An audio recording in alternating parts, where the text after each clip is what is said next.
terkait dengan periodontitis yang katanya itu Oke. turunan atau level up-nya dari gingivitis. Tapi sebenarnya periodontitis itu seperti apa? Periodontitis itu adalah peradangan pada jaringan penyangga gigi. Jadi penyangga gigi itu biasanya terdiri dari ada jaringan lunaknya, ada jaringan kerasnya. Kalau jaringan kerasnya emang dia ada sementum sama tulang alveolar. Terus kalau jaringan lunaknya itu gusi. Emang pas fase pertamanya pasti dia plak. Kalau fase awalnya kan bisa dia terbentuk kalkulus karang gigi.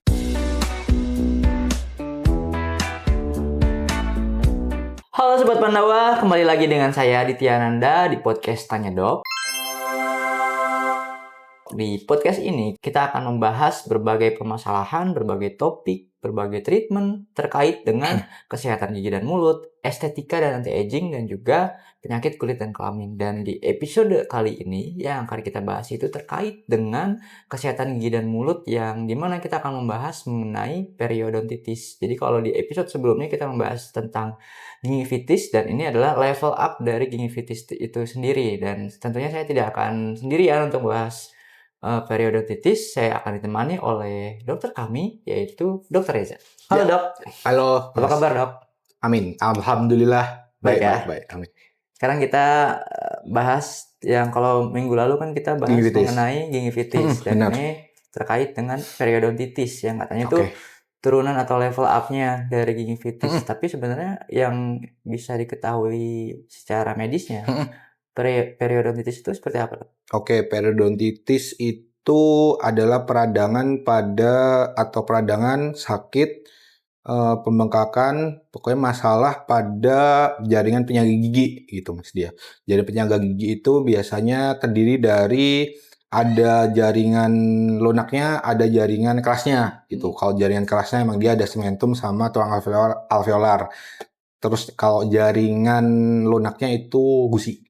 Gitu. Jadi kalau misalnya dia udah periodontitis, misalnya ada pasien yang didiagnosa periodontitis, berarti yang terserang atau yang ada masalah itu bukan cuma pada jaringan lunaknya aja, tapi udah sampai jaringan kerasnya gitu dia. Kalau ciri-cirinya atau tanda tanya mungkin hampir mirip kayak gingivitis, tapi dia lebih advance. Biasanya dia ada terjadi kegoyangan pada beberapa gigi ataupun banyak gigi gitu dia. Tapi biasanya gigi-giginya itu ada kegoyangannya khas gitu. Kalau nggak gigi belakang ada atau gigi depannya pokoknya ada khasnya sendiri gitu dia jadinya. Gitu. Berarti gejala awal itu dimulai dari gigi goyang. Gejala awalnya seperti gingivitis gitu dia. Jadi ada peradangan, kemerahan, kadang dia ada nyeri gitu. Tapi biasanya yang lebih khas lagi dia pasti biasanya ada kegoyangan. Tapi ini kegoyangannya karena patofisiologis ya. Bukan karena tiba-tiba dia kebentur terus giginya goyang. Wah, periodontitis. Bukan kayak gitu. Kalau misalnya dia kayak gitu berarti emang giginya emang trauma kan kalau gitu. Bukan periodontitis itu dia. Lalu sebetulnya si penyebab kemudian menjadi periodontitis selain plak atau ada yang emang kebanyakan biasanya dia bakteri. Jadi bakteri lama emang pas fase pertamanya pasti dia plak. Itu dia plak terus lama dia ngendap. Jadi biasa kan itu kalau fase awalnya kan bisa dia terbentuk kalkulus karang gigi itu dia. Dia nggak dibersihin lama-lama ya udah di antara gusi sama gusi gigi dia masuk lama, makanya dia udah nyerang sampai jaringan kerasnya atau lapisan periodontiumnya, makanya dia namanya periodontitis itu. Jadi kalau dia udah nyerang lama di situ prosesnya juga udah lama, makanya tanda awalnya biasanya itu kegoyangan gitu. Jadi kalau kita misalnya mau mendiagnosis dia biasanya juga dibantu sama foto ronsen. Jadi kita lihat juga kondisi tulang dia. Ini hal terburuknya kalau tidak diatasi atau dibiarkan itu gimana Dok? Paling buruknya kehilangan gigi dia, tapi fase dia parahnya juga bisa mengganggu semua kesehatannya. Jangan disepelein, penyakit pada jaringan kayak gitu biasanya juga bisa ke organ yang lainnya juga. Bisa dia ngakibatin jantung, terus emah itu pasti biasa gitu. Jantung, paru bisa. Karena emang dia kalau misal udah sampai jaringan kayak gitu dan dia ada perdarahan dan kawan-kawan, udah pasti dia seluruh tubuh. Gitu. Tapi paling banyaknya biasanya bisa mempengaruhi ke sistem jantung. Kan Dok, ini ada segmen Kita lanjut ke segmen mitos fakta. Oke. Karena di masyarakat di luar sana kan pasti banyak yang bahas periodontitis tapi Oke. tidak secara medis. Ya, Lalu kemudian benar. katanya dan Oke, katanya. ya. Kita bahas di sini. Katanya kalau gusi berdarah saat sikat gigi itu normal. Itu gimana?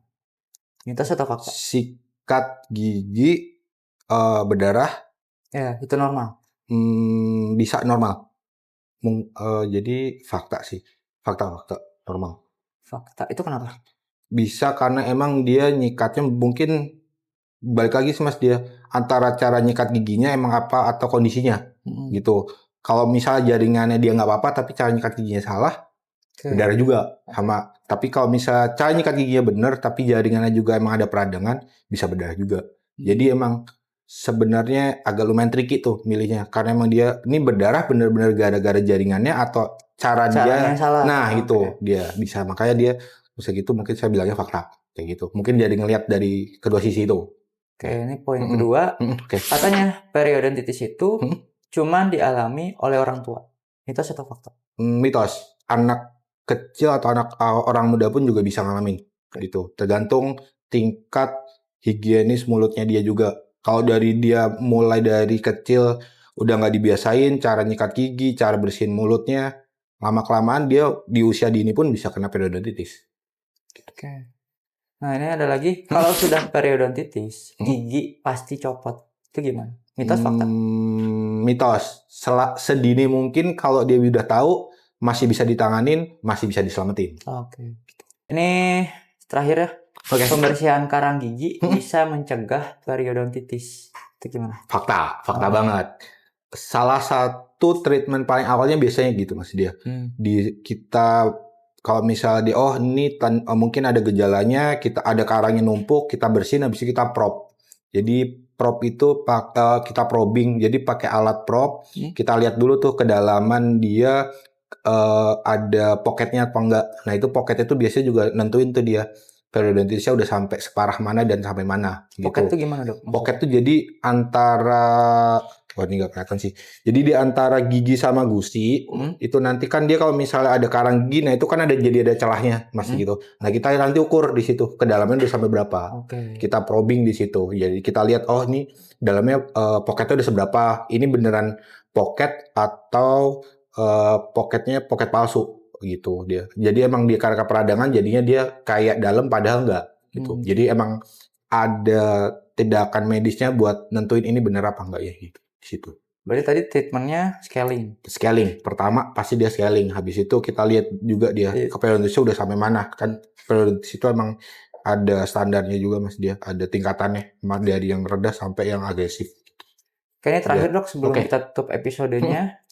Barangkali dokter ada tips atau pesan atau kiat-kiat yang sudah terkena periodontitis supaya dicegah atau diatasi seperti apa? Oke, jadi buat sahabat Pandawa yang mungkin ngira-ngira ini gigi aku sehat apa enggak atau tiba-tiba udah mulai muncul loh tanda-tanda dia gusi berdarah, sakit, ngilu, pas gigit juga nggak enak. Nah mungkin harus cepet-cepet tuh dicek kondisi giginya. Kalau memang benar dia periodontitis, sedini mungkin ketahuan bisa langsung ditindaklanjutin gitu. Jadi kalau misalnya ada tanda-tanda kayak gitu langsung aja cek ke dokter gigi, ke klinik utama Pandawa, langsung bisa ditanganin secepat mungkin biar giginya juga selamat, enak juga. Oke, cukup dok? Cukup. Ya tadi sudah jelas sekali Sobat Pandawa dijelaskan oleh Dr. Reza terkait dengan periodontitis dan episode kali ini kita cukupkan sampai di sini saja. Tapi jangan khawatir masih banyak episode-episode selanjutnya yang akan kita bahas di podcast Tanya Dok. Makanya jangan lupa subscribe, like, komen, dan share supaya podcast Tanya Dok semakin oke lagi. Saya Aditya Ananda. Saya Dr. Reza. Pamit undur diri. Terima kasih. See you to next episode. Bye-bye.